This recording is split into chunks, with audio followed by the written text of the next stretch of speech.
L'état de droit se dégrade d'année en année dans l'Union européenne. Les indicateurs de la démocratie, tels que le système judiciaire, les mesures de lutte contre la corruption et la liberté des médias, sont confrontés à des défis persistants et systémiques. C'est la conclusion d'un rapport sur l'état de droit publié lundi par l'Union des libertés civiles pour l'Europe. Il indique que tous les aspects fondamentaux de l'état de droit ont été particulièrement menacés au cours des dernières années, malgré des différences significatives selon les pays. Selon l'Organisation de défense des libertés, l'Union européenne est en partie responsable de ce déclin.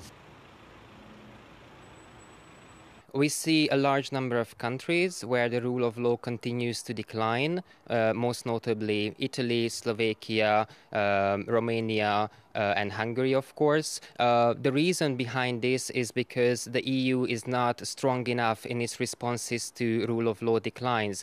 If rule of law violations are permitted, even tacitly, it encourages government leaders to further deteriorate the rule of law.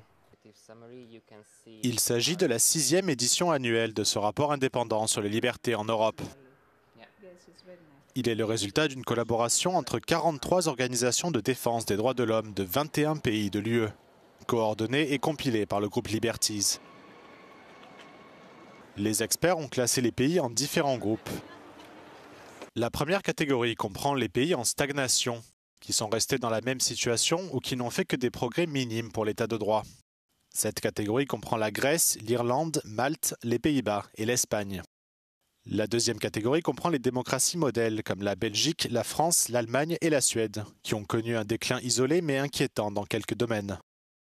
Suivent les déconstructeurs. Les gouvernements italiens, bulgares, croates, roumains et slovaques sapent systématiquement et intentionnellement l'état de droit dans presque tous les domaines. Et le maillon faible européen reste la Hongrie de Viktor Orban.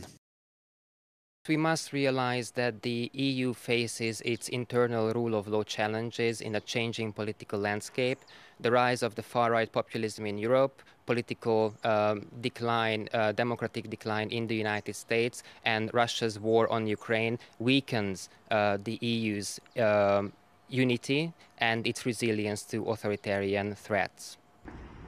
Le rapport exhorte la Commission européenne à redoubler d'efforts face au recul de l'état de droit, notamment via l'article 7 du traité sur l'Union européenne, qui prévoit des sanctions contre tout pays qui ne respecte pas les valeurs européennes en termes de liberté.